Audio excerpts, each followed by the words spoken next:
Graça e a paz do Senhor. Amém? Como é bom podermos em mais uma manhã de domingo separarmos para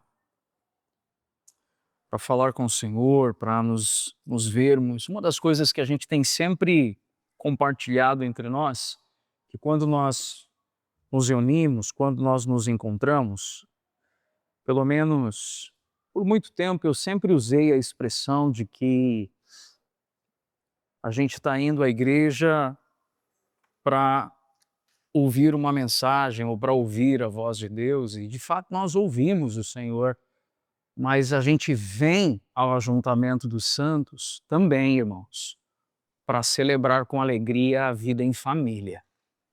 Você ouviu isso, amém? Para celebrar com alegria o olhar nos olhos dos nossos irmãos. Sabe, me recordo, essa semana em especial foi uma oportunidade tão boa de, em alguns momentos, de compartilhar, de atendimento pastoral, de relembrar algumas questões, lembrando de que no ano de 2022, quando nós começamos os nossos encontros, a gente leu juntos um livro do Larry Crabb, O Lugar Mais Seguro da Terra, onde uma das coisas que o Larry Crabb colocou para nós de forma tão especial naquela literatura é de que eu preciso conhecer o meu irmão além da nuca. Eu preciso conhecer o meu irmão conhecendo o olhar dele. Por que além da nuca? Porque a gente normalmente está acostumado a chegar tão em cima do horário dos encontros e a gente já logo procura um lugar para sentar e vê a nuca do irmão, e é o máximo que a gente conhece desse irmão. Quando na verdade nós somos convidados, sendo igreja, a vivermos a misturarmos as entranhas, que a palavra a palavra chama isso de entranháveis afetos. Ou seja, a gente é convidado. E por que o nome é entranháveis afetos? Os irmãos sabem disso? Sabem o motivo ou não? Já ouviram essa expressão ou não? A expressão entranhas está muito associada à questão mesmo do intestino. E a gente fala assim, meu Deus, que loucura falar um negócio desse, né? Os antigos costumavam dizer, as sociedades antigas, porque quando a gente tem medo ou tem alguma aflição, a gente sente o chamado frio onde? Frio na barriga, nas entranhas, elas estremecem. E é curioso porque a medicina costuma dizer que o estômago, o intestino é praticamente quase que um segundo coração pela capacidade que ele tem, pela importância que ele tem no sistema de funcionamento do corpo. Então, quando a gente fala de entranháveis afetos, nós estamos falando de misturar entranhas, de misturar vida, de misturar um no outro, e isso entendemos a importância de ser igreja. Você ouviu isso, irmão? Amém ou não? Então, por isso que a gente é tão enfático, a gente é tão insistente em chegou, irmão, vá conversar com alguém, vá pegar um pedaço de pão, um café, irmãos, olha que bênção, um café aqui é sem açúcar, irmão. Você tá vendo, irmão? Não tem nem heresia acontecendo entre a gente, né? Porque tomar café com açúcar, irmão, é pecado deliberado.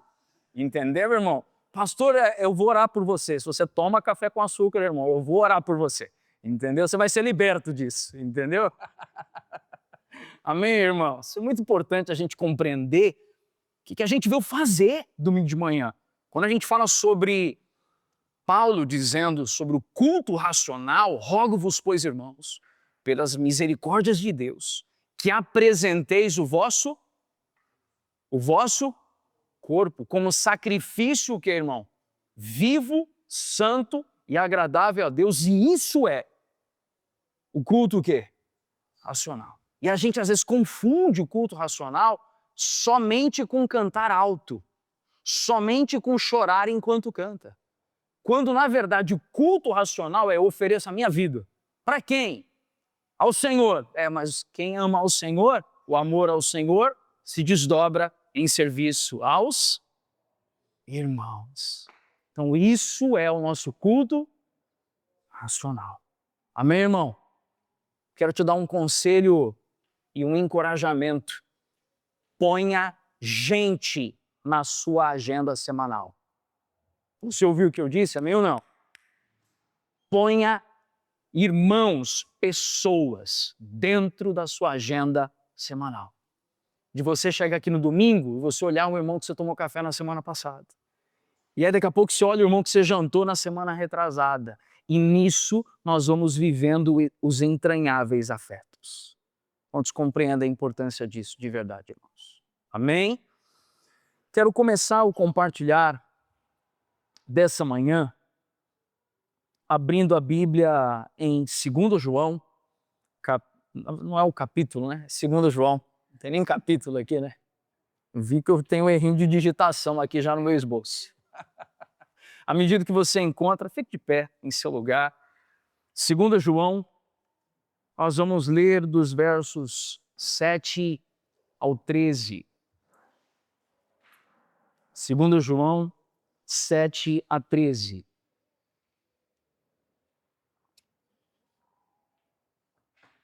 Os irmãos encontraram, amém? Eu vou ler na NAA, a Nova Almeida Atualizada, e ela começa nos dizendo assim: porque muitos enganadores têm saído mundo afora, os quais não confessam que Jesus Cristo veio em carne. Este é o enganador e o anticristo. Tenham cuidado para que não percam aquilo que temos realizado com esforço, mas recebam plena recompensa. Todo aquele que vai além da doutrina de Cristo e nela não permanece, não tem Deus. O que permanece na doutrina, esse tem tanto o Pai como o Filho. Se alguém for até vocês e não levar essa doutrina, não o recebam em casa, nem lhe deem as boas-vindas. Porque aquele que lhe dá boas-vindas se faz cúmplice das suas obras más. Ainda tinha muitas coisas a lhes escrever, mas não quis fazê-lo com papel e tinta, pois espero ir visitá-los e conversaremos pessoalmente, para que a nossa alegria seja completa. Os filhos da sua irmã eleita mandam saudações. Feche seus olhos, vamos falar com o Senhor mais uma vez. Paizinho, nós queremos colocar mais uma vez o nosso coração diante do Senhor, Pai. Quero te dar graças por esse povo, por esse rebanho que o Senhor tem ajuntado e reunido aqui nesse lugar, Pai. Só o Senhor poderia fazer isso, Pai. Só o Senhor poderia viabilizar, Pai, irmãos que jamais se conheceriam, talvez, se não vivêssemos como uma parte da família de Deus aqui na terra, aqui nesse lugar. Eu te dou graças por isso, Pai. Senhor, enquanto compartilhamos das Sagradas Escrituras, vem nos conduzir um espírito de sabedoria e revelação, vem abrir os olhos do nosso entendimento, Pai, para que não sejamos como meninos levados de um lado para o outro por qualquer vento de doutrina, mas sejamos, Pai, homens e mulheres maduros, Pai, criteriosos, zelosos, que abraçam a verdade em amor, que escolhem viver a verdade em amor, que correspondem à vida de Cristo aqui na terra, piedosamente. Senhor, vem nos conduzir a uma vida de amor, verdade e obediência, Senhor. Quanto a esse tempo, Senhor, de compartilhar, Tu sabes, Pai, que em meu coração há tantas imperfeições, tantas lutas interiores, tensões e desafios pessoais, Pai. Mas, Senhor, não as leve em conta de modo, Senhor, que a Tua igreja ouça a Tua voz e não a minha, Senhor.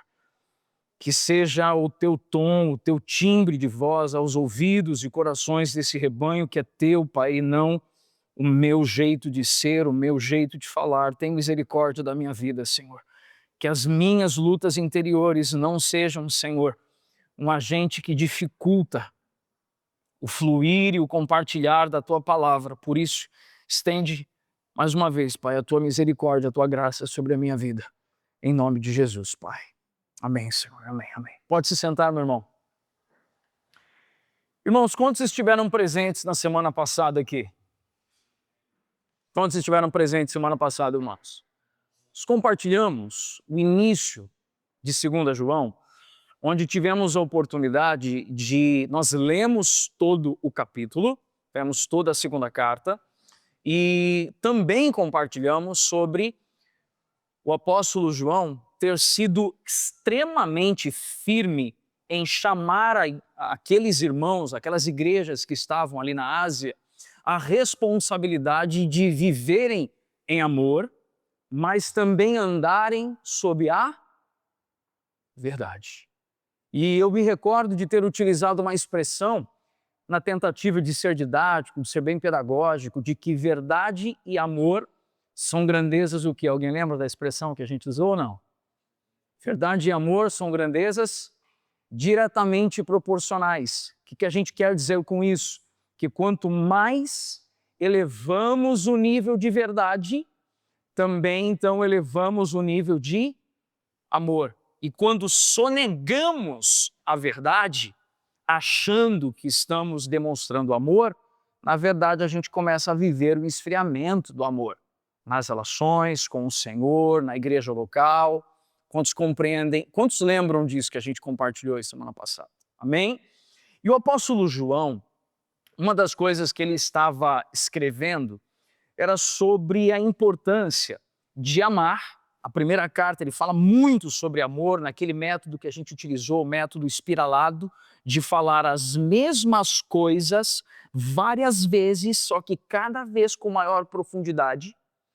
E em 2 João ele retoma a preocupação com o amor, insere o elemento da verdade de que não basta amarmos de modo que achamos que o amor, então, ele vai ser permissivo, e aí ele chama os irmãos à responsabilidade, dizendo, olha só, nós precisamos andar em amor. Contudo, nós não podemos sonegar a verdade.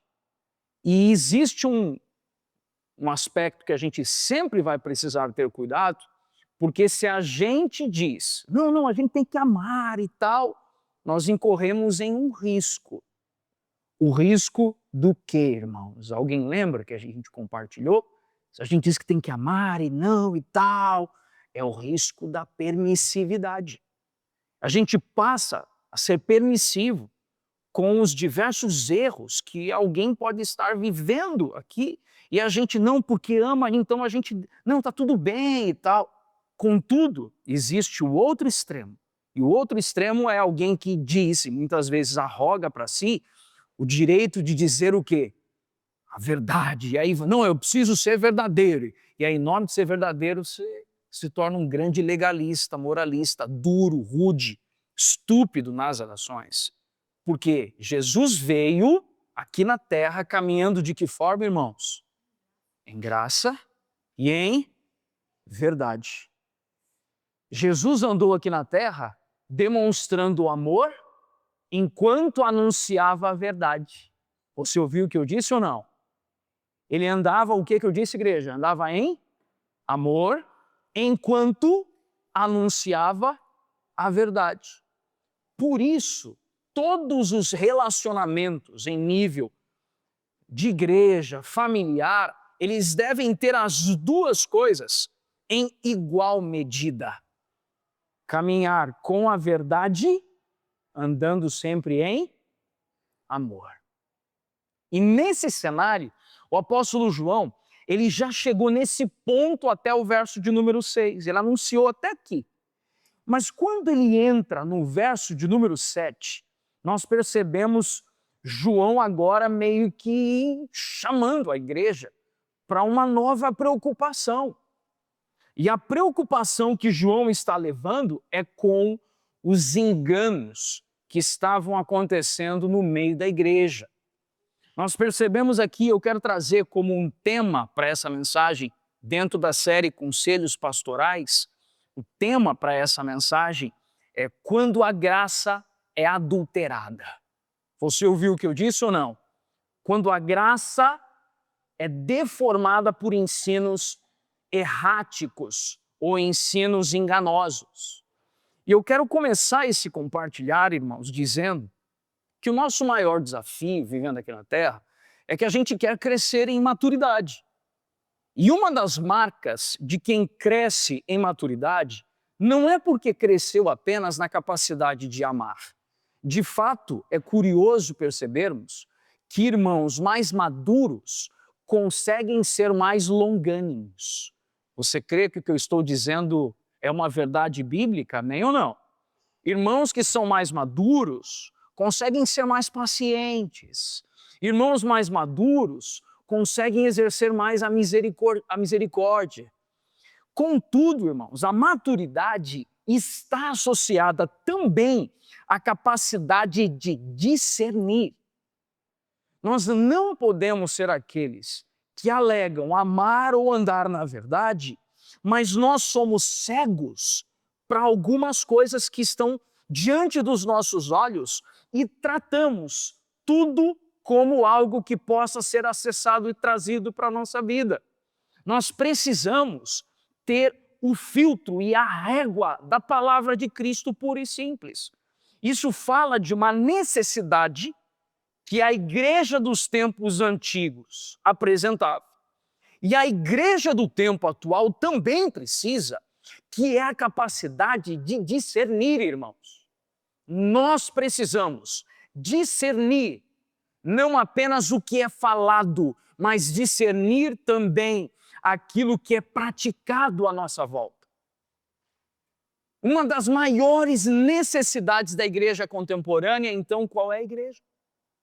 É o discernimento. É conseguir distinguir entre o que é verdadeiro e o que é enganoso, o que é falso. Preste atenção em algo. João está escrevendo essa carta como um pastor experiente, consciente de que a igreja pode ser ferida não apenas pela perseguição externa, mas a igreja também pode ser ferida por enganos internos. E perceba que quando eu me refiro à igreja, eu não estou falando apenas da família Betânia. Nós estamos falando da igreja de Cristo, a igreja invisível, que é pura, santa, perfeita, imaculada, mas todos quantos pertencem à igreja invisível revelam isso em sua membresia na igreja visível e física aqui, e nós estamos falando sobre uma necessidade da igreja como um todo. É óbvio que eu só tenho autoridade para falar em qual igreja, irmão? Eu tenho autoridade para falar sobre essa igreja aqui. Amém, irmão?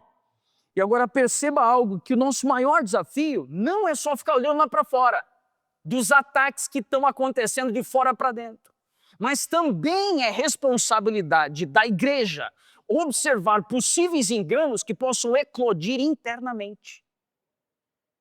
E é nesse sentido que João está escrevendo. Nos versículos iniciais, João ele chamou a gente a andar na verdade e no amor. Mas a partir do verso 7, ele nos mostra que amar a igreja exige protegê-la, inclusive dizer não quando necessário. O amor bíblico não é ingênuo, o amor bíblico não é permissivo, o amor bíblico é zeloso, responsável e comprometido com a glória de Cristo. Você ouviu o que eu disse ou não, irmãos?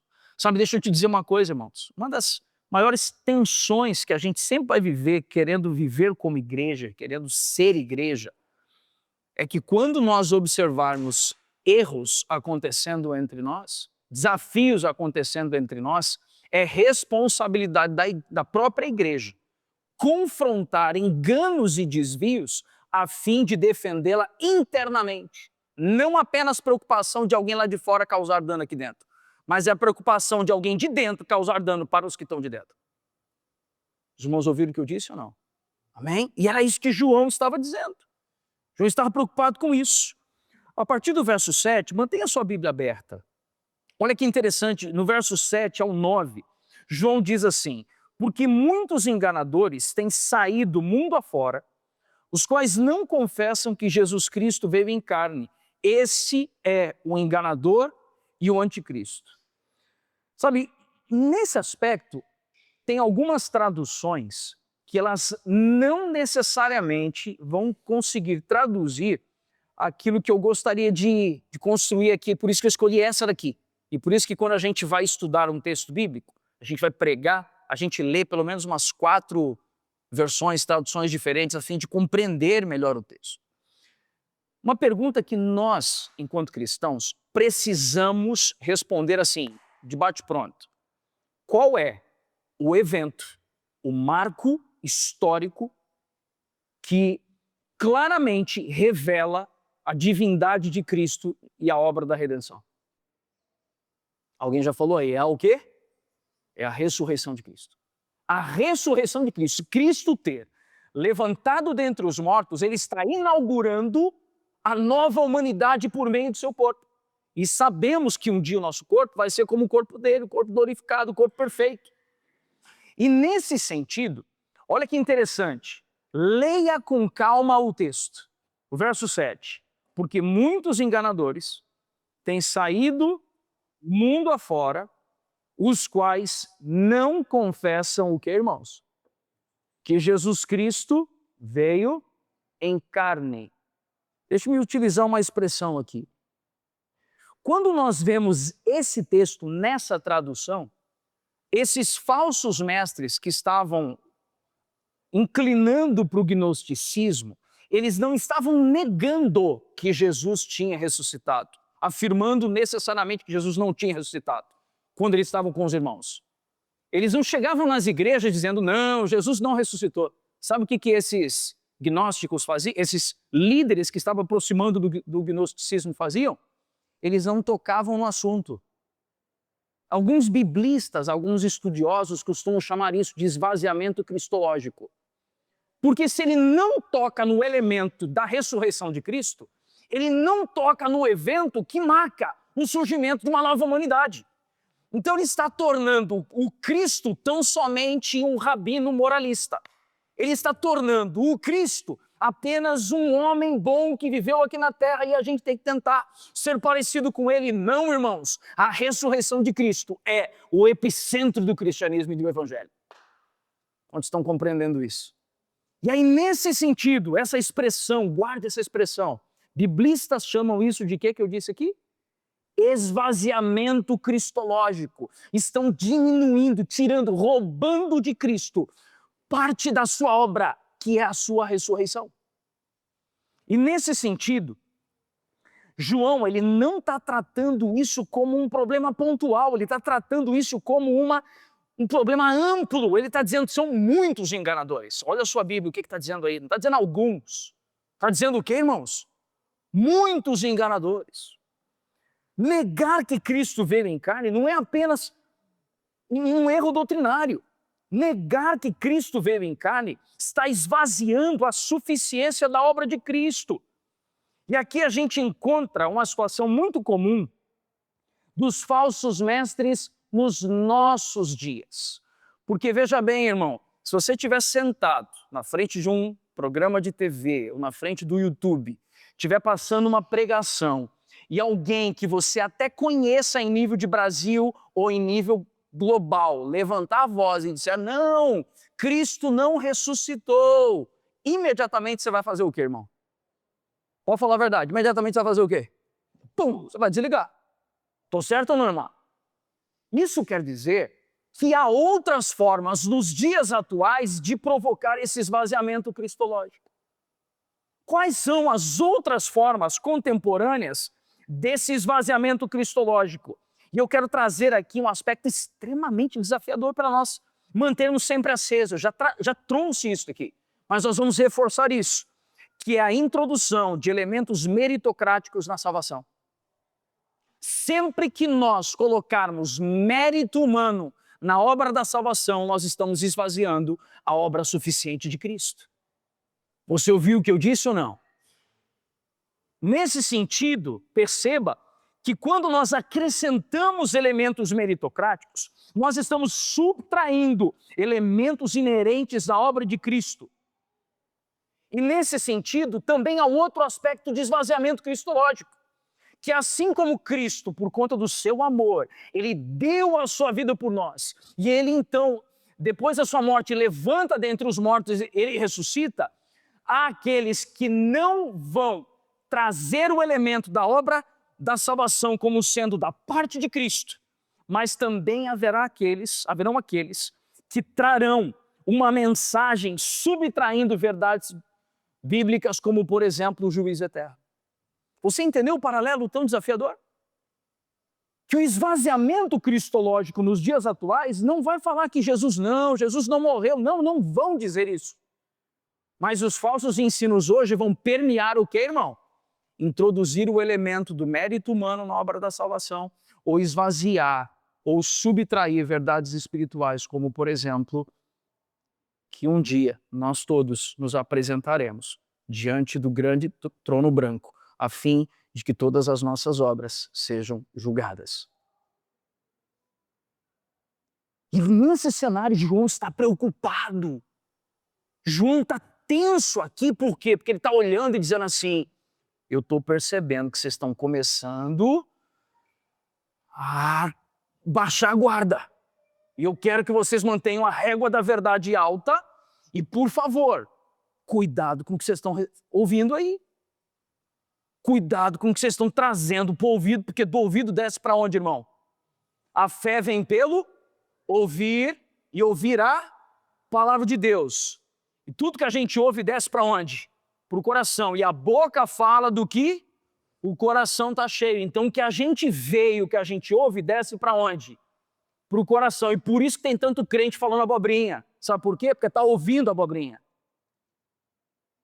Tem tanto crente que está falando coisas que já deveria ter parado de falar 10, 20 anos de evangelho. Já deveria ter parado de falar isso. Mas sabe por quê? Porque continua ouvindo falsos ensinos. Continua ouvindo verdades, entre aspas, que esvaziaram o Cristo da sua obra vicária. Quantos estão comigo até o momento, irmãos? Sabe, hoje esses ensinos, eles não vão rejeitar Cristo frontalmente. Porque se rejeitarem Cristo frontalmente, o que a gente faz? Desliga a TV. Sim ou não, irmãos? Desliga o YouTube. Esquece. Mas eles vão deslocar o centro da salvação. Eles vão colocar o homem do ladinho. Você está entendendo ou não? Não é Cristo, mas tem um esforço. Não, irmão. O esforço é pela permanência na vida cristã. Mas o mérito é 100% de Cristo na obra. Você compreende isso, irmão? Amém ou não? Sabe? Por isso uma informação de um jovem pastor que apacenta um pequeno rebanho em Morada de Laranjeiras, gostaria de deixar para os irmãos aqui, dizendo, a salvação não envolve mérito humano.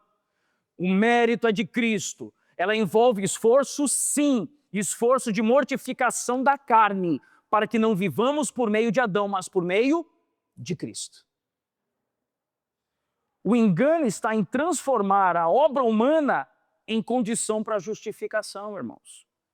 Como alertava Arthur Sproul, qualquer acréscimo humano à obra redentora de Cristo não fortalece a graça, a nega. Olha o que Sproul disse, irmãos. Que se a gente acrescentar a obra humana, a obra de Cristo, a gente não está fortalecendo a graça. Nós a estamos negando. Você está entendendo o risco aqui da gente, irmãos? Pastor, mas... Calma, irmão. João prossegue no verso 8. O que está no verso 8 aí na sua Bíblia? Tenham cuidado para que não percam aquilo que temos realizado com esforço, com zelo. A igreja, quando ela começa a ser bombardeada e começa a entregar os seus ouvidos para ensinos enganosos, ela vai perdendo a clareza, ela vai perdendo o discernimento, ela vai perdendo a saúde. Ô irmãos, vamos falar um negócio sério aqui. Vamos jogar real. Olha bem para mim aqui, pensa no que eu vou te falar.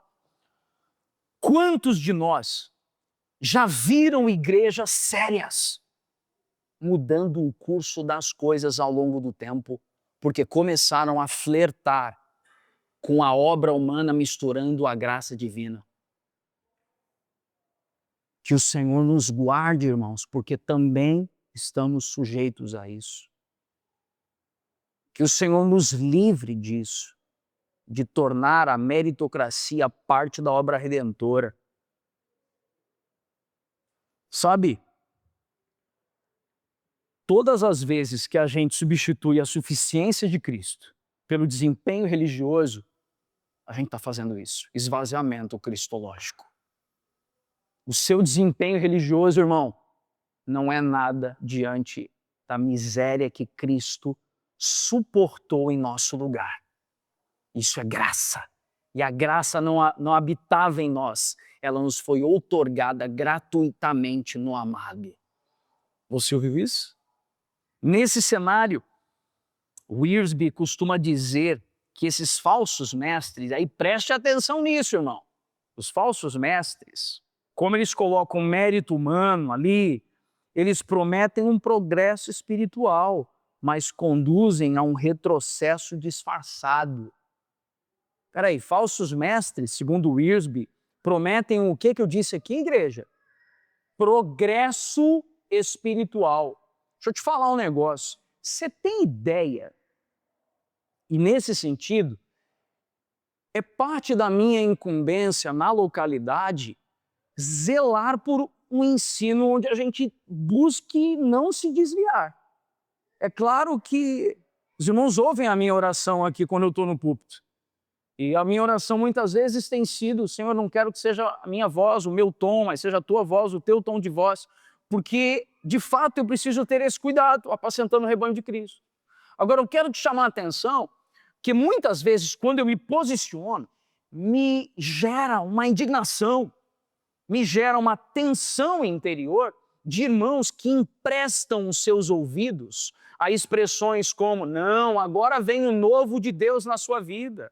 Não, agora vem um novo mover. Irmãos, preste atenção nisso. Toda promessa de progresso espiritual associada à obra do Evangelho está muito associado a ensino enganoso. Porque muitas vezes os seus próximos 3, 5, 10 anos serão de sofrimento, irmãos. E Cristo estará lá todos os dias. Você ouviu o que eu disse ou não, irmãos? Não posso prometer, em nome da palavra de Cristo, que você vai ter um outro ano lindo. Irmãos, honestamente, alguma virada de ano nesses lugares, você já viu algum desses falsos mestres, falsos líderes e falsos profetas dizerem: irmão, esse ano vai ser um ano difícil? Você já viu isso acontecer ou não, irmão? O que você sempre ouve? Esse é o ano da sua vida. E nisso, irmão, sabe o que vai acontecendo no seio da igreja? A vida da igreja vai produzindo gente angustiada porque ela não teve um bom ano. Aí vira o ano, não, deu tudo errado de novo. Não, mas o ano que vem, irmãos, a caminhada cristã é uma caminhada de busca de maturidade e ponto. Você ouviu o que eu disse ou não? E ponto. Por isso temos que ter esse cuidado de para quem emprestamos os nossos ouvidos. O que estamos ouvindo? O verso 9, ele coloca um limite. A palavra de Deus precisa reverberar aqui mais uma vez essa manhã, irmãos. Verso 9, o que está no verso 9 aí, por favor? Todo aquele que vai o quê, irmão?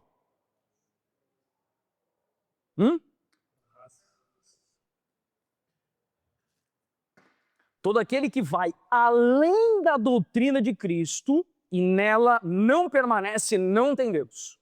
Então qual o limite, irmão? Não ir o quê? Além da doutrina de Cristo. Esse é o limite. Esse é o limite. Ir além da doutrina de Cristo é acrescentar ao que Deus já revelou. Tem gente que está acrescentando. Irmão, deixa eu te falar uma coisa séria aqui. Quando eu abordei a série de Colossenses, eu usei uma expressão muito séria aqui, e eu quero relembrar isso. Muito importante trazer algumas verdades à memória. Sabe por que eu tenho uma divergência de compreensão e não apoio nos dias de hoje mais expressões como atos proféticos? Porque não tem a minha aprovação, minha validação e a minha condescendência? Sabe por quê, irmão? Porque a igreja vai comprar um terreno, aí tem que rodar o terreno 7 vezes e dar um grito no final da 7ª vez. Estamos fazendo o quê? Um ato profético. Deixa eu te fazer uma pergunta, irmão. Quando aconteceu isso? Nós usamos como base o quê para fazer isso? Pode falar o texto que vem na sua mente. Você lembrou de Josué rodando com o povo, você lembrou disso, tudo bem. Vero neotestamentário isso. Verotestamentário. Só que a Bíblia ensina em Hebreus que a lei e os profetas se cumprem em quem, irmãos? Em Jesus. Atos como esse não têm, para os dias atuais, o seu valor, no sentido de Cristo já ter vindo e finalizado a obra. Aí eu preciso pegar aqui uma foto da pessoa e levar lá para orar impondo mãos, mas é só um memorial. Ô irmão, pelo amor de Deus, Jesus orava aqui, era curado lá, irmão. Precisa de uma foto? Me ajuda, irmão. Aí sabe o que é isso? Nós estamos acrescentando coisas à verdade. Você está entendendo ou não? Aí sabe o que acontece? A pessoa está saindo de casa, esqueci a foto. Mostrou para ela que tem algo mais do que o evangelho, tem o evangelho mais a foto. Anátema, isso é maldito. Esvaziamento cristológico. Cristo não é suficiente para eu orar aqui e ele curar lá. Você está entendendo o que eu estou falando ou não, irmão? Pastor, mas isso é... Sim, irmão. É como cremos aqui, como ensinaremos aqui. Amém ou não, queridos? Respeitamos outras formas de crer? Sim. Contudo, nós não o faremos. Porque essa é a nossa compreensão. Amém, queridos? Vamos pegar pedido de oração, botar óleo lá no cume do monte, queimar, irmão. Oh, meu Deus. Me ajuda, irmão. Esvaziamento cristológico, é Cristo mais alguma coisa. Não dá. Você está entendendo ou não, irmão? Cristo é suficiente. Ele é suficiente. Nesse sentido, os gnósticos do antigo tempo, nos dias de hoje, trariam um acréscimo. Sabe qual seria o acréscimo para os dias de hoje? Tem um conhecimento adicional. Eles não negam a suficiência da revelação bíblica, mas eles acrescentam alguma coisa a mais. Sobre isso, John Stott diria: a autoridade da igreja não está em sua criatividade espiritual, mas em sua fidelidade à palavra revelada. Vou repetir o que John Stott disse. A autoridade da igreja não está em sua criatividade espiritual, mas em sua, o que, irmãos? Fidelidade à palavra revelada. Não é sobre a igreja ter capacidade de inovar, é sobre a igreja ter a postura de ser fiel. Que no final de tudo sejamos encontrados fiéis. Entendeu, irmão? Ludicidade e igreja não são conectadas. A igreja pode ter elementos a fim de usar como criatividade para que chegue a mensagem do evangelho, mas o compromisso dela não é com a ludicidade, o compromisso dela é com a verdade de Cristo. Simples e pura, como diria C.S. Lewis. Nesse cenário, pastor, mas e hoje? E hoje, assim? O que você acha que acontece aí que dá uma misturada nas paradas que a gente tem que ter cuidado? Sabe o que acontece hoje, irmão? Hoje tem outras formas desse gnosticismo bater a porta da gente. Sabe qual é a forma? Astrologia, horóscopo, signo, cabala e outras espiritualidades paralelas sendo incorporadas ao discurso cristão. Aí alguém vai dizer: pastor, que acontece isso? Acontece, irmão. Acontece. Deixa eu te dizer uma coisa séria. Algum tempo atrás, alguém chegou para mim e falou assim: pastor, nem te conto. Estava numa conferência e aí um cara estava falando que a besta já tá por aí e tal, pá. E eles descobriram qual é a história da besta. Eu falei: e qual era a história? Não, é porque é o Google, na verdade. Eu falei: Não, é porque eles descobriram que lá nas linguagens antigas, o W, na verdade, é representatividade do número 6. Então, www é, na verdade, o símbolo do 666. Aí eu virei e falei assim: tá, e o que aconteceu na conferência? Cara, a galera fez voto de não usar mais o Google e tal, e pá. Eu falei: lunáticos, alienados. Sabe por quê, irmãos? Porque é um absurdo um crente catar capeta em tudo quanto é lugar E está mais preocupado com o capeta do que preocupado com a nossa carnalidade. Porque, honestamente, irmãos, que pelo Google pode vir uma banda de porcaria? Sim ou não, irmãos? Sim ou não, irmãos? Sim, mas aí sabe o que acontece? Aí na conferência ficou todo mundo vidrado assim, tipo, nossa, uma nova revelação que Deus trouxe. Evangelho mais nova revelação igual a anátema, maldição, maldito seja. Você está entendendo o que eu estou falando, não, irmão? A lua, a estrela, tem o menor poder sobre a minha vida. Minha vida, quem tem poder é Cristo, irmão. É Cristo. É todos esses elementos, que eles são sutis. Paulo já anunciou sobre isso. Fala sobre as vãs sutilezas. Você está entendendo ou não, irmão? E aí, sabe o que acontece? A gente que é crente, a gente encontra uns outros meios de criar algumas coisas como horóscopo, signo, essas coisas. Sabe quais os outros meios? O raio dos temperamentos. Essa lasqueira, irmão, entendeu? A lasqueira. Não, eu sou colérico. Você, irmão, é um não regenerado ainda, irmão. Regenera. Entendeu? É isso, irmão. Seu problema é que você não controla a ira, você não controla a boca. É esse o seu problema. Entendeu? Ah, não, as 5 linguagens do amor. Avacalha a vida do cônjuge, porque eu preciso receber atos de serviço. Eu preciso. Você precisa, irmão. É oferecer sua vida pelo seu cônjuge, ao invés de ficar reivindicando. É isso que você precisa, irmão. Pastor, você tá bravo, esse é meu segredo, eu tô sempre bravo, entendeu, irmão? Mas você está entendendo, irmão, que a gente vai criando formas ao evangelho. Só que a gente suaviza no discurso para parecer lícito, para parecer sensato. Deixa eu te falar uma coisa. Nós precisamos refutar falsos ensinos. Você viu o que eu falei ou não? Um bando de encrenqueiro agora da família Betânia, é isso ou não? Não, pelo amor de Deus, irmão. Vocês já me viram tretar em rede social ou não? Alguém já me viu tretar em rede social? Não. Então, se você tretar, eu vou cobrar você, irmão. Sabe por quê? Porque rejeitar um ensino é não receber ele por seu coração. Se você tem autoridade sobre um grupo de irmãos, defenda esse grupo de irmãos. Agora, se você não tem, não se meta em confusão. Viva a verdade com o rebanho que você foi inserido. Faz sentido o que eu falei ou não, irmãos? Vá no verso 10. Se alguém for até... Agora aqui a Zé, né, irmão? Agora fica brabo. Se alguém for até vocês e não levar essa doutrina, não o quê? Eita! Não recebam em casa nem lhes deem boas-vindas. O que você está falando, pastor? Olha só. Esse texto, ele só pode ser completamente compreendido se a gente entender o contexto da igreja primitiva.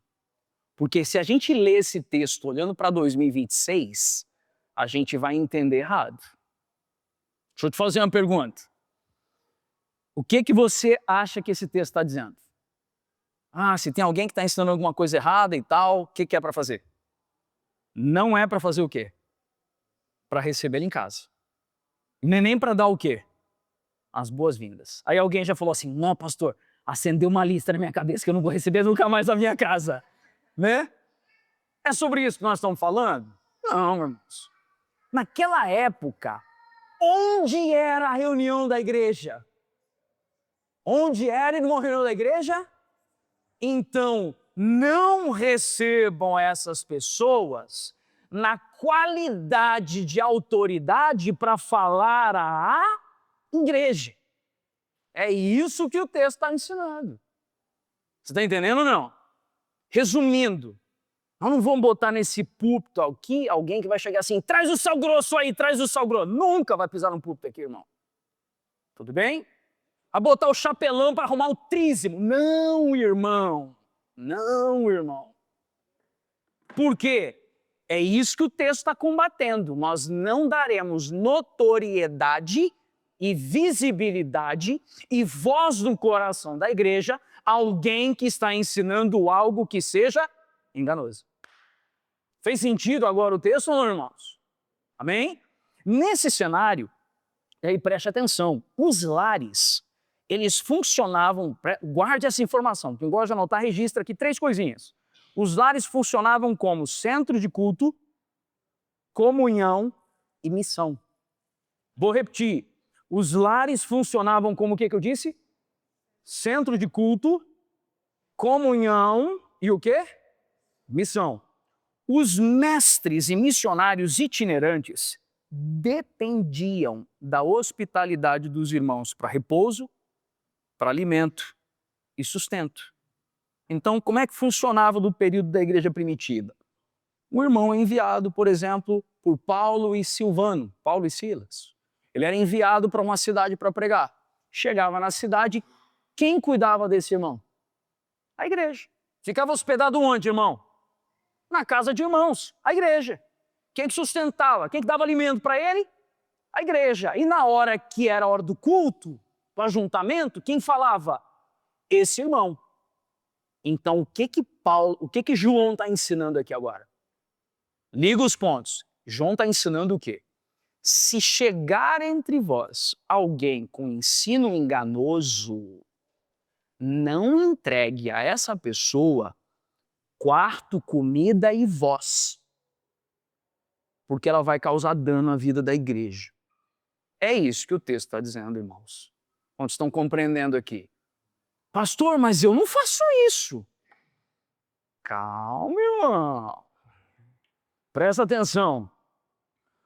Outra coisa é que os verdadeiros servos de Deus, eles não cobravam por seu ensino. Eles confiavam no cuidado do Senhor por meio da igreja. Aqui eu quero abrir um parênteses. Deixa eu te falar uma coisa.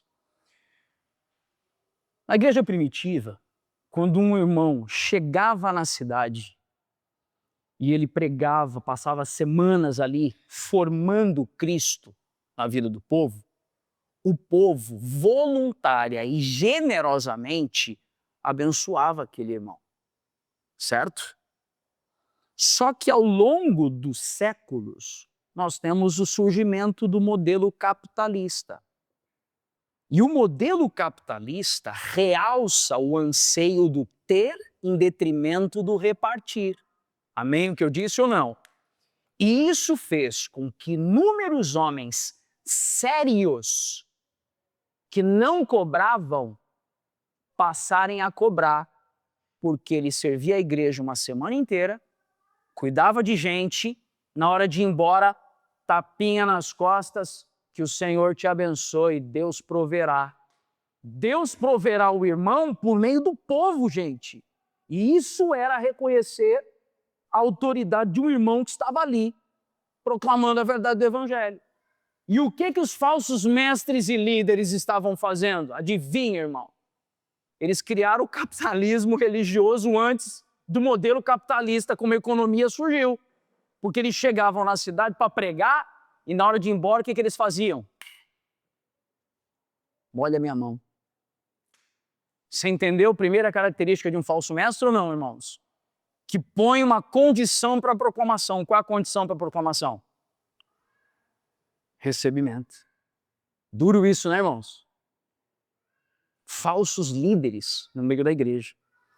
E eles exploravam a hospitalidade. Eles iam de casa em casa. Detalhe, usavam uma linguagem religiosa. Língua de crente, irmão. Língua de crente. Apresentavam-se como conhecedores, como portadores de um conhecimento superior. E eles se aproveitavam da generosidade e imaturidade de alguns irmãos. Deixa eu colocar um elemento aqui, irmãos, que quando eu estava preparando esse sermão, como o Senhor ministrou meu coração acerca de algo. Quando a gente fala de dons, quais os dons que vêm na sua mente? Essa foi uma pergunta, tá, irmãos? Quando a gente fala de dons, quais os dons que vêm à sua mente? Dom de ensino, pregação, sabedoria, cura. Deixa eu te falar uma coisa, você sabia que hospitalidade é enquadrado nas escrituras como dom? Você sabia ou não? E aí sabe o que esses falsos mestres estavam fazendo? Eles estavam abusando da hospitalidade da igreja em benefício próprio. Entendeu? Eu fico imaginando algo. O texto não me dá elementos para afirmar, mas eu fico imaginando.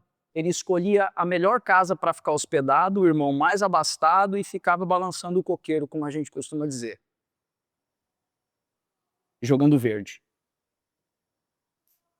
Falsos mestres faziam isso, extorquindo o rebanho de Cristo. Nesse cenário, recebê-los em casa, e aí você presta atenção agora, recebê-los em casa significava algo: legitimar o ensino, dar plataforma ao erro e tornar-se cúmplice da sua obra, porque eu estou financiando esse cara a continuar pregando de modo enganoso. Ouviu o que eu falei ou não, gente? Eu estou financiando essa pessoa continuar a ensinar de modo enganoso. Por isso que João é tão firme. E ele não está ensinando falta de amor, mas proteção pastoral. Agora ouça o que eu vou dizer. O amor cristão não é hospitalidade indiscriminada. Você não bota qualquer pessoa para dentro da igreja, para pregar, para proclamar, para falar. Não, isso quer uma oportunidade, irmão? Não, aqui não tem essa. A igreja, em sua tradição cristã, nunca fez isso. Entregar o microfone para alguém que você nunca viu. Tá de brincadeira comigo, irmão? Nesse sentido, Augusto Nicodemos diz: quando o amor é separado da verdade, ele deixa de ser cristão e passa a refletir apenas um gesto de cultura. Outro aspecto grave dos falsos mestres não é só acrescentar, porque a gente está falando sobre acrescentar no primeiro momento. Perceberam? Mas uma outra característica de falsos mestres é a omissão consciente de partes essenciais do evangelho. Muitos falsos mestres, desejosos de aceitação, de serem elogiados, deixam de falar de elementos como juízo eterno, salário do pecado, a realidade do inferno e urgência do arrependimento. Irmão, deixa eu te falar um negócio. Vamos falar uma parada real aqui entre a gente. Você já ouviu essa história de que o culto de domingo tem que ser evangelístico? Você já ouviu isso ou não? É? Mas de quem é a obrigação da proclamação do evangelho? Eu vou perguntar de novo. De quem é a responsabilidade e a obrigação da proclamação do evangelho? Ela não é só minha, irmãos. Então você proclama o evangelho no seu local de trabalho, na sua escola, na sua faculdade. Você proclama o evangelho lá. E aí você começa a anunciar a verdade e a verdade já começa a ganhar o coração de alguém. E aí essa pessoa agora já está aberta para a mensagem, você vai trazer ela para a igreja. Aí ela vai chegar aqui, no ajuntamento solene, e aí ela vai ouvir uma exposição da escritura dura. E isso é para quebrar a natureza da humanidade adâmica e produzindo, levando a pessoa ao arrependimento. Para produzir obras e efeitos de justiça. E o problema é que a gente nessa de criar um culto evangelístico, a gente pôs uma mensagem rasa e aí depois reclama que o povo não lê a Bíblia, o povo não tem profundidade. Por quê? Porque a gente não prega com profundidade nos domingos no culto público. Pastor, você está bravo? Sempre, irmão, sempre. Mas você está entendendo o que nós estamos trazendo ou não, irmão? Aí sabe o que acontece? A gente não ouve pregador famoso falando de inferno. Meu lindo, minha linda! Pronto, falei. Mas você está entendendo o que eu estou falando? Não prega sobre o inferno. Eu não estou falando que você tem que virar para a pessoa no meio da rua e falar assim, você vai para o inferno, hein? Não estou falando disso, irmão. Mas numa exposição da Escritura ao longo do ano aqui, a gente em alguns momentos vai falar sobre esse assunto. Sim ou não, igreja? Mas não pode falar porque é culto evangelístico, a gente pode assustar as pessoas, né? Irmão, é para assustar. Ela precisa ter consciência de perdição, a fim de que busque em Cristo, seu Redentor, e agora tenha consciência e confiança na obra salvífica de Cristo. Não estão compreendendo isso? E falsos mestres começam a suavizar a mensagem, retiram elementos da doutrina de Cristo. Você está entendendo ou não? Essas omissões não tornam o evangelho mais amoroso, apenas menos verdadeiro. E eu gosto de uma frase do Leandro Vieira no seu livro Evangelho Completo, quando ele cita que o evangelho ele tem um certo nível de ofensa e um certo nível de atratividade. O nível de ofensa é a ofensa do homem caído. O Adão precisa ficar brabo. Tudo bem que eu disse ou não, irmão? Estou tremendo por dentro aqui. Tem problema não, irmão? Tem problema não, irmão. É o Adão que está aí esperneando, entendeu? E esse Adão ele tem que morrer mesmo. E o evangelho tem a outra dose de atratividade. A gente vê a graça e diz, eu não posso viver sem a graça. Então eu vou para a cruz porque eu quero receber da graça de Cristo. Na verdade, desculpe, porque eu já recebi da graça de Cristo. Eu não vou receber, eu já recebi a graça de Cristo. Agora preste atenção, nós não podemos nem subtrair, nem acrescentar a verdade revelada. Agora eu preciso pôr a igreja para ouvir e pensar em algo. Preste bem atenção no que eu vou dizer. Existem alguns mestres, líderes, que erram por falta de instrução e precisam ser ensinados e corrigidos. Você ouviu o que eu falei ou não? Vou repetir. Tem algumas pessoas que estão ensinando que elas estão errando porque precisam ser ensinados e corrigidos. Sabe o que eu fico imaginando? Os irmãos sabem, os pastores e teólogos que eu respeito. Eu fico imaginando se eu tivesse que pregar diante de irmãos piedosos como o Hernandes Dias Lopes, Augustus Nicodemos, John Piper, Paul Wall, fico imaginando um negócio desse. Eles certamente ouviriam a minha mensagem e diriam assim, esse menino precisa ser corrigido. Primeiro eles me chamariam de menino e depois diriam que eu preciso ser corrigido. Diriam ou não, irmão? Certamente. Opa, tem muita coisa que eu preciso de revelação, eu preciso de clareza. Eu vou crescer ainda, eu vou amadurecer em outras áreas da minha vida. Então há irmãos que podem estar ensinando algumas coisas ainda equivocadas porque lhes falta ensino e correção. Agora, esses irmãos carecem da nossa paciência e misericórdia.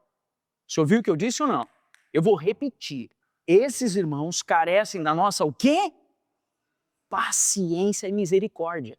Sabe por quê, irmão? Porque vai ter um dia que eu vou chamar alguém para compartilhar a palavra aqui entre nós, que amamos e respeitamos, mas pode falar algo que não necessariamente é idêntico à forma com que eu tenho ensinado aqui. E nós vamos ter a maturidade de ouvir e compreender. Esse irmão compreende algumas coisas um pouco diferente de nós o amamos e o respeitamos. Mas aqui a gente vive de outra forma. E está tudo bem, um povo maduro sabe fazer isso. Um povo maduro não deixa o pastor sentado no primeiro banco, desesperado, porque, meu Deus, o povo vai depois me apedrejar porque eu... Não, irmão, eu não quero ter essa preocupação, não.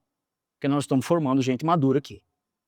Agora, há aqueles que conscientemente exploram o rebanho e abusam da fé dos irmãos e usam o evangelho em benefício próprio.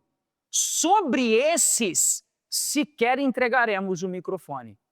Entendeu o que eu disse? Qual a distinção ou não, irmãos? Amém ou não?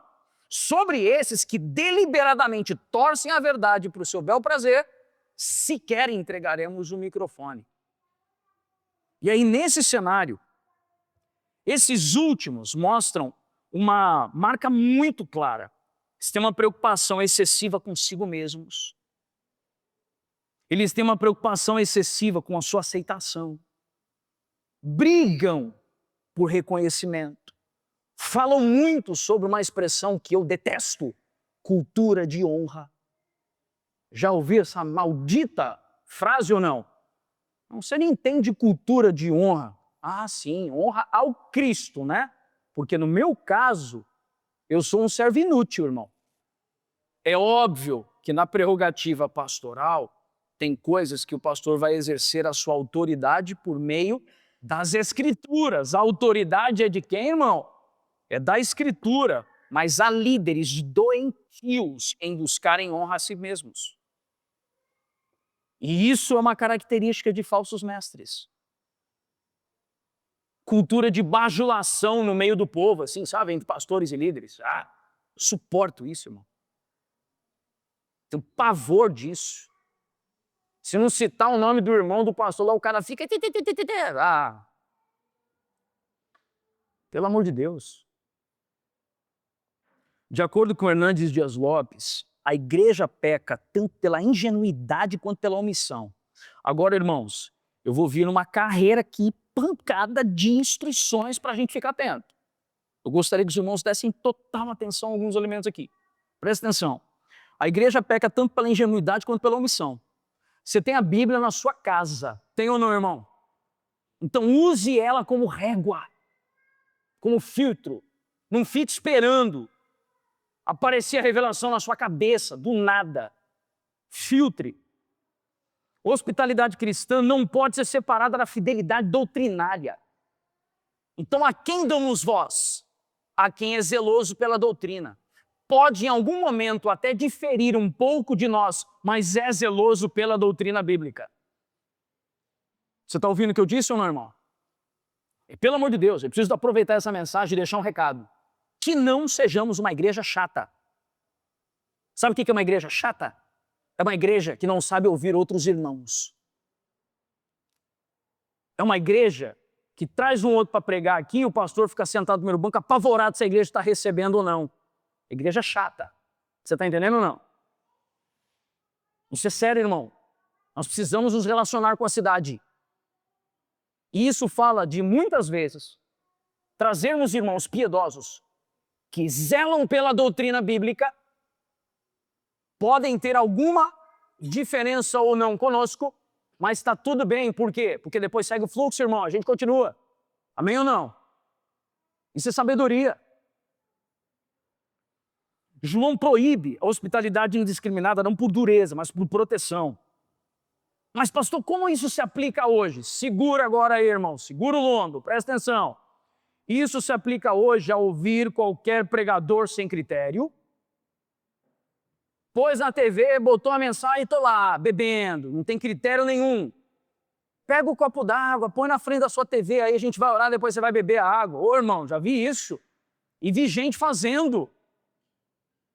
Pelo amor de Deus. Outra coisa, segura. Compartilhar qualquer conteúdo cristão, entre aspas, nas redes sociais e dar palco a ensinos não testados biblicamente. Deixa eu te falar um negócio. Recentemente, alguém me encaminhou uma publicação incrível sobre a autoridade pastoral. Achei incrível o conteúdo do texto. E a gente tem um hábito de, quando a gente acha uma parada legal, a gente já curte e compartilha, né? Só que aí eu parei um pouquinho e cliquei para ver a pessoa. Ô, irmão, pegou um balde de azeite e estava ordenando gente na igreja dele jogando balde de azeite. Compartilhei ou não? O que você acha, irmão? Óbvio que não. Sabe por que não?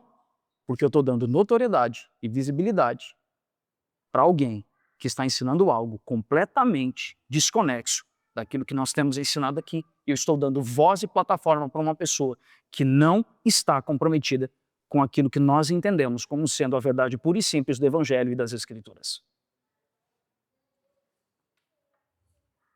De acordo com Hernandes, discernimento é sinal de maturidade. Isso não é frieza, irmãos.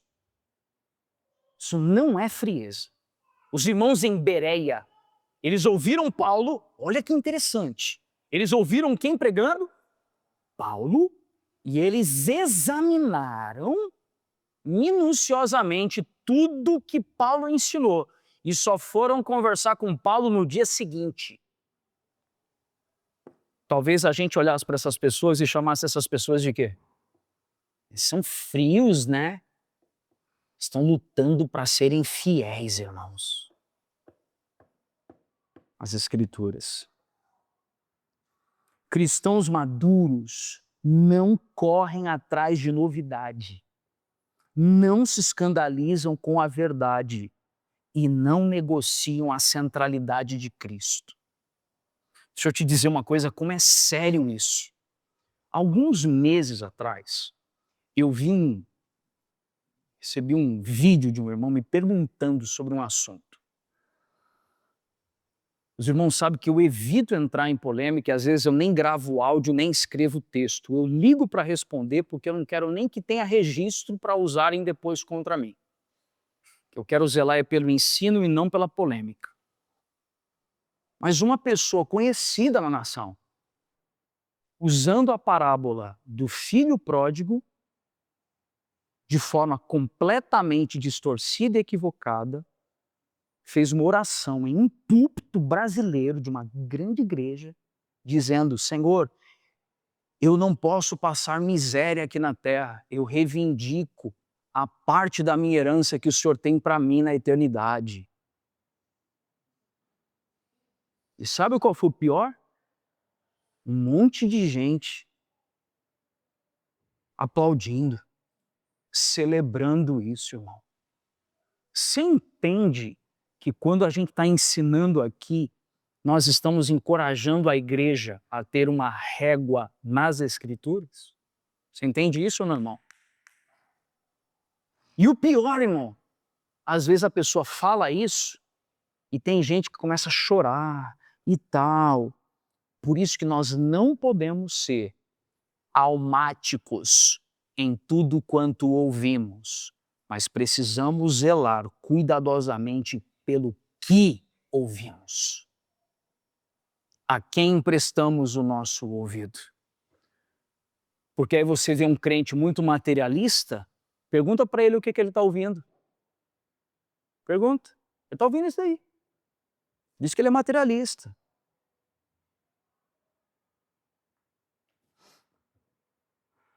Versos 12 e 13. João encerra essa carta com ternura. E ele prefere o encontro pessoal, pois a verdade que confronta, e essa frase aqui é uma frase de Wiersbe, a verdade que confronta também constrói comunhão. Você ouviu o que eu disse? A verdade que confronta também constrói o quê? Comunhão, irmãos. Pois a verdade bíblica não gera isolamento, mas alegria completa entre aqueles que permanecem em Cristo. Os falsos mestres, nos dias de João, exploravam casas e hospitalidade. Os de hoje exploram as telas, emoções e discursos sofisticados. Mas o princípio permanece o mesmo. Devemos permanecer na doutrina de Cristo. A igreja é chamada a amar com discernimento. Preste atenção nisso. A igreja é chamada a amar com discernimento, acolher com responsabilidade e proteger o rebanho com fidelidade. Onde Cristo é suficiente, a igreja está segura. Vou repetir aqui. Onde Cristo é suficiente, a igreja está segura. Amém, irmãos? Pastor, qual foi a sua expectativa com o sermão dessa manhã? A minha expectativa é vivermos em amor, andarmos na verdade e evitarmos os enganos. Amém? Evitarmos sermos levados por vento de doutrina, e isso vai exigir de nós maturidade, irmãos. Podemos orar, irmãos? Feche seus olhos.